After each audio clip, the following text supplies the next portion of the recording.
Not long ago, bikes like the CBR600RR were everywhere. High revving, razor sharp and built for the track. But then the market moved on. Riders wanted comfort, torque, usability, and the supersport 600s quietly disappeared.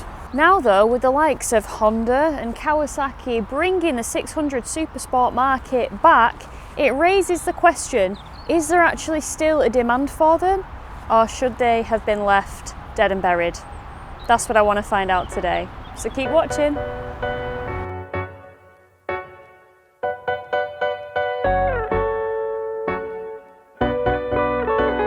The 2026 Honda CBR600RR comes in at £10,999 on the road in the UK and is available in two colour options, Grand Prix Red or Matte Ballistic Black Metallic. It's powered by a 599cc inline-four Screamer, producing around 119 brake horsepower at 14,250 RPM and 63 Nm of torque at 11,500 RPM, paired to a 6-speed gearbox with an up and down quick shifter as standard. Suspension comes courtesy of fully adjustable Showa big piston forks at the front and a fully adjustable rear shock designed to offer a balance between road comfort and sharp supersport handling. Braking itself is handled by dual 310mm front discs with radially mounted 4-piston calipers alongside a setup that supports ABS and Honda's selectable torque control system. In terms of electronics, the CBR600RR features rider modes, adjustable engine braking, wheelie control, traction control, full LED lighting and a TFT display with smartphone connectivity. And we also can't forget to focus in on that beautiful underseat exhaust. Fuel tank capacity comes in at 18.1 litres, respectable, and a wet weight of approximately 193 kilograms. The seat height is 820mm, and I'm a 5'4" individual or 162 centimetres with a 29-inch or 73.66 centimetre inside leg, and for your reference, this is what it's like when I hop on board. Right, now that you've seen all of that, I think it's time to see how it rides. Hey, alrighty. Oh, listen! Oh man, there's no need for it to sound that good.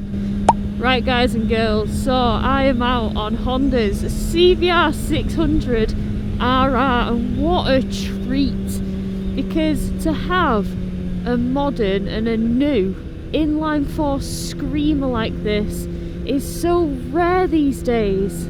So yeah, it's really nice to be back on a Screamer, especially one that puts out like around the 120 brake horsepower mark, because there's only really Honda and Kawasaki doing road legal ones at the minute. Yamaha stopped making their R6 available for the road and just had it as a track weapon that you could buy. So yeah, it's literally just Honda and Kawasaki delivering the goods. So let's talk about it. Well, it almost feels cruel. It feels cruel to ride this bike on these kind of roads, because realistically, I mean, I've got it in third at the minute, but you could do all these speeds in first gear, because the bike will do 86 miles an hour in first gear. And we've got some quite bumpy roads ahead of us, so we'll definitely see how that Showa suspension copes with it all. But yeah, there's certainly a lot of bumps, but oh my god, one thing, listen, that I really like about this is how smooth it feels. It feels silky smooth, and it sounds so sexy while you ride it. Oh my days. Now, these bikes are not designed to be torque monsters. They don't really deliver in the torque realms of life. So I think you've got 63, 64 Newton meters of torque, which honestly, say you, for example, put this bike in, I don't know, 5th gear and ride it normally. Let's try it. So we go up the box, 5th gear, 40 mile an hour, wind it on. alright, that weren't too bad actually. I thought it'd be much worse. But say we put it in 6th gear, so we're in 6th right now. And, you know, we're just bimbling along at like 40 miles an hour. If we decide, you know, we want to whack it on a little bit, we'll wait till the road stops being really, really tight like this.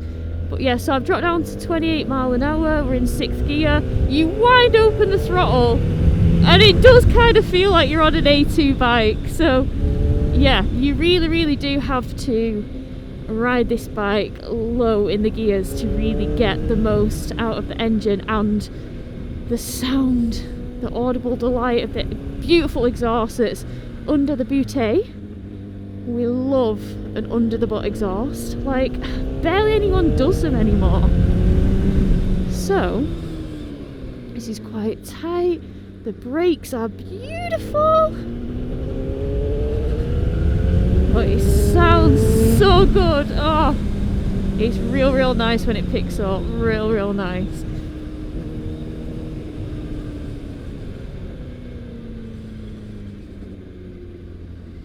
It does make you wonder why they kind of killed off this market. So we're going to put it, drop a few, 2nd gear. In fact, oh, put it in 1st. Oh man, that was up to 50 mile an hour. How evil did that sound?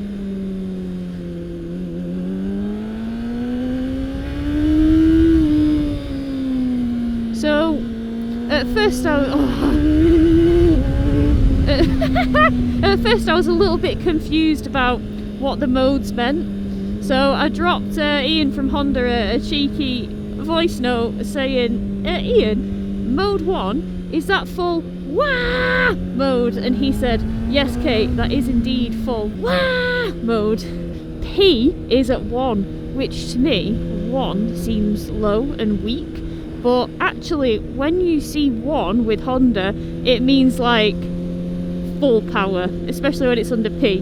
So traction control's on 2, so it's not very intrusive at all, but it does give you a little bit of a safety net. And then you got things like engine braking and all sorts. But you do have a user mode, so you can completely customise those settings. And say somebody who's a bit of a fan of engine braking, you can certainly, you know, jack that up. Or if you're somebody that likes a bike to kind of run on and you don't like the engine braking, you can tweak it to your desire, which I quite like.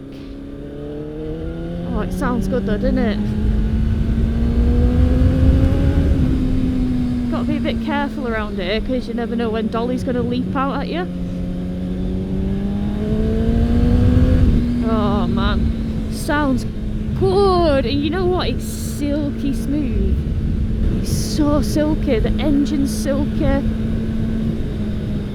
But yeah, if you really like the sound of this bike and you keep it in 1st and 2nd for these country roads, then it almost feels like the bike's an automatic, like a rev and rip scoot, because you've got everything you could ever want on these roads in 2nd gear, just because it's just so powerful. Oh, come on Doris, get a bus through there. One thing I like about this bike, I like the dash, it's nice and compact and you can see everything that you want except a fuel range. That's a bit annoying. The light will just come on and then you will have a countdown of kind of how many miles you've got left, I do believe. I haven't reached it yet, but from research that's what I believe happens. But you can always just reset your trip whenever you fill up and kind of use that as your own little fuel gauge, I guess. But oh, it flows so nicely and it handles so nicely. It's such a shame actually that I can only really take it to national speed limits on the roads, because the bike feels castrated. It feels like you're doing it a disservice. And I'm sorry Honda, I understand, I feel your frustration, but that's just the law, and I don't fancy the taste of prison food. But yeah, this road is particularly bumpy. Look at the sheep just chilling like a villain. So we're in third gear though at 16 mile an hour. It's not shaking its tatties off. It actually just dealt with that very compliantly. So yeah, it's like silky smooth for town speeds. Say we're in a town right now and we're just cruising 20 mile an hour. I know we are going down a hill and gravity is very much in our favour, but it's just lovely. It's just so nice. One of the funny things about this though is when you start it and it's cold, it's been stood overnight in the garage, you can literally move it around just on the clutch, just by like slipping it a little bit until it catches, and then you start moving without throttle. But because it's cold, the revs start dancing about in neutral, and honestly it just makes you sound crazy.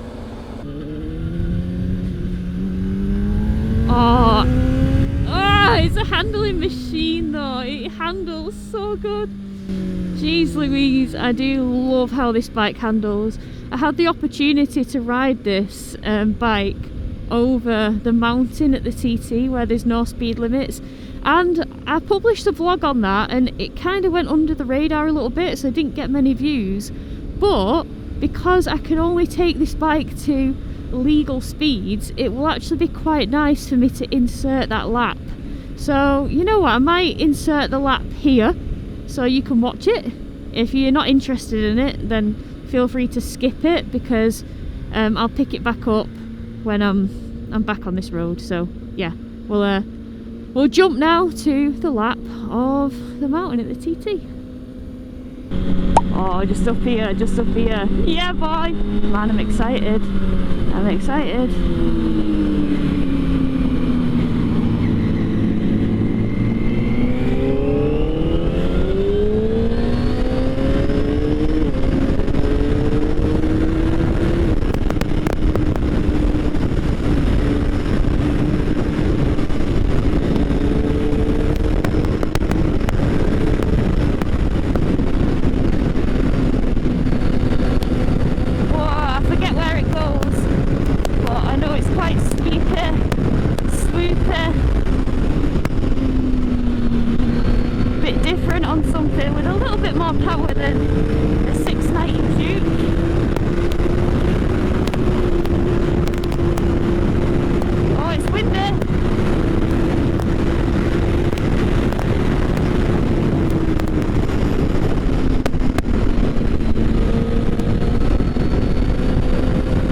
goes. Next bit, alright.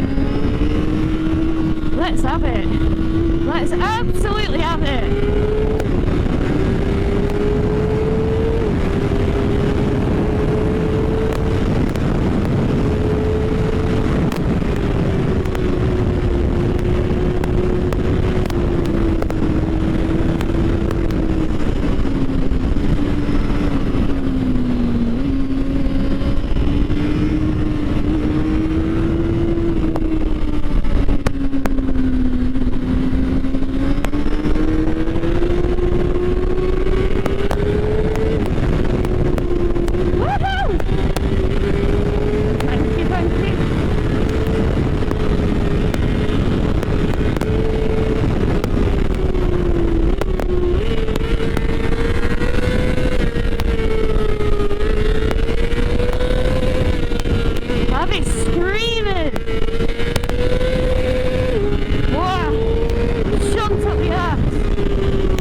That is the closest to living out a f***ing Xbox game. I want to do it again. I want to do it again. Sorry for swearing. Woo! Yes! F***ing up! Oh, I'm in.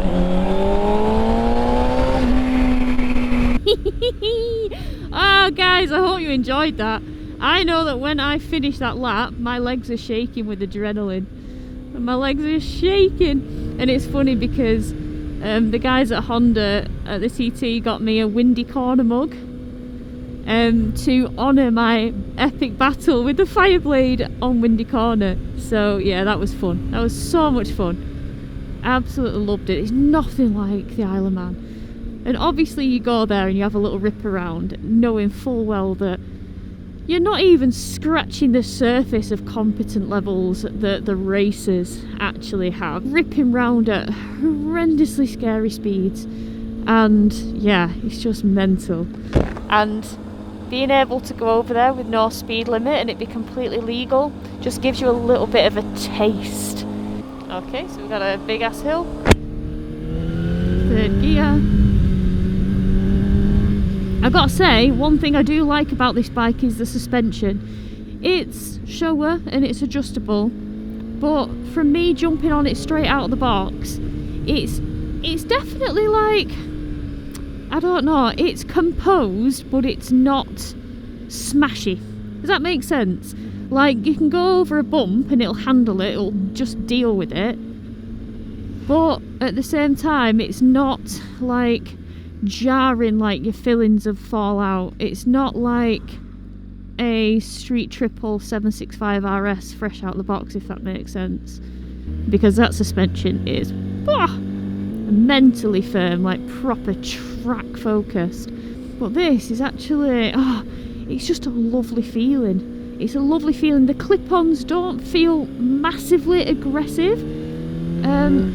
So, for example, I don't know, I can ride some bikes and I feel folded up like a pretzel. The R7, for example, like that's got a bloody parallel twin 70 odd brake horsepower engine in it, and how that feels when you get on it, I feel like after riding it for 30 minutes I need like a full day session with a chiropractor or something. But with this, the clip-ons seem quite kind of not massively low, still low enough to be taken seriously as a sports bike.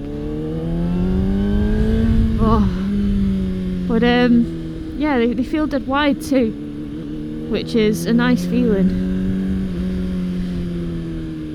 Seat's not massively comfy, but I don't really think these bikes are designed for comfort, if I'm being honest. They're just meant to get you to your destination very, very quickly.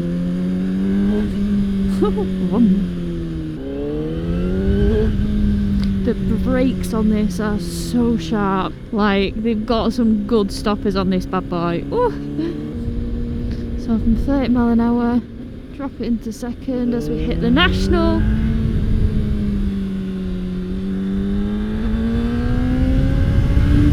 On the brakes, oh, they're so good. The brakes are so sharp. Yes, that front brake is anywhere. I can't see you ever needing to use the rear with that. Ooh.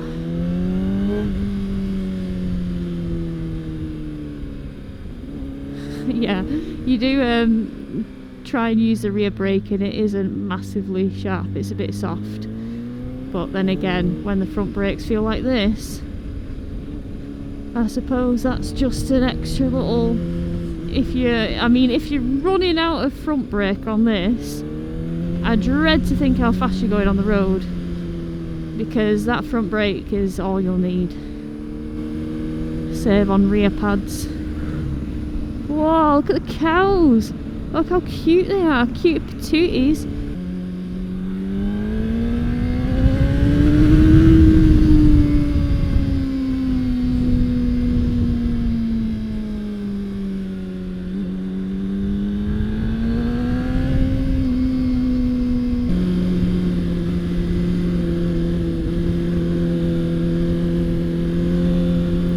Just so flickable. I love it.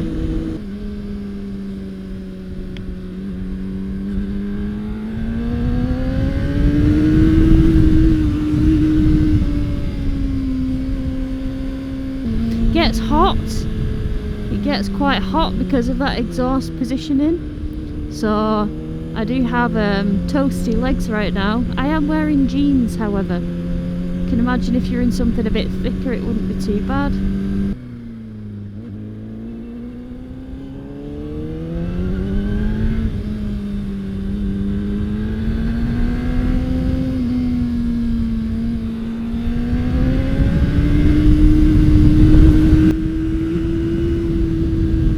Alright, somebody tell me why 66 mile an hour then felt so illegal. I think it's because of how bloody fast it got there. Obscene. Oh yeah. Right guys, well I'll take you to my outro. Well team, I'm back in from riding Honda's CBR600RR, and the question that I asked early on in this video was, is the 600cc supersport class dead? Have the likes of Honda and Kawasaki brought it back?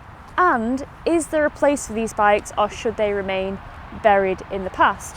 Well, you know what, if you are judging it just on pure ridiculous fun factor, then they absolutely justify their place in the market, because honestly, that screaming high revving engine that just sounds so intoxicating in first and second gear, and probably third, fourth, fifth and sixth, when you're not on the UK roads and you're not governed by speed limits like 70 miles an hour.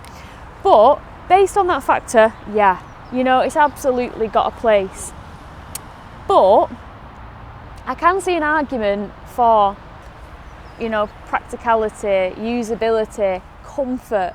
You know, these things, I mean, I feel a little bit folded up like a pretzel on sports bikes, but that's because I have numerous injuries from over the years of riding, and I'm a bit achy, I'm a bit creaky, I'm a bit clicky in places.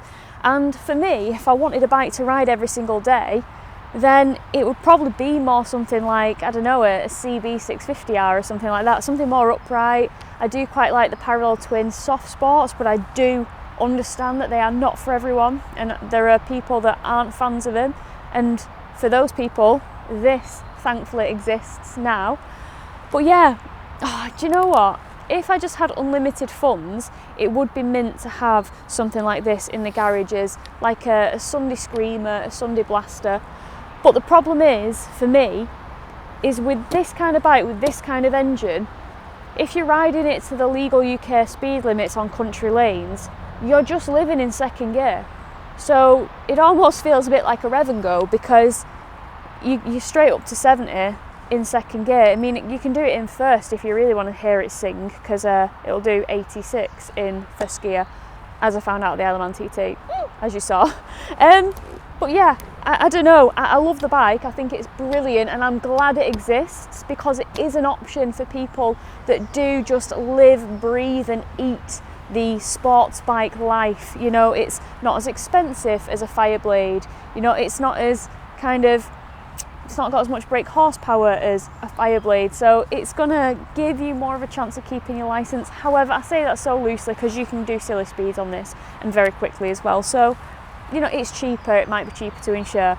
It's got that on its side if you do want a sporty bike to, you know, nip about on. But yeah, really enjoyed it. Of course, with everything, I have my pros and I have my cons, so I'll pop them on the screen now. Feel free to digest them at your leisure.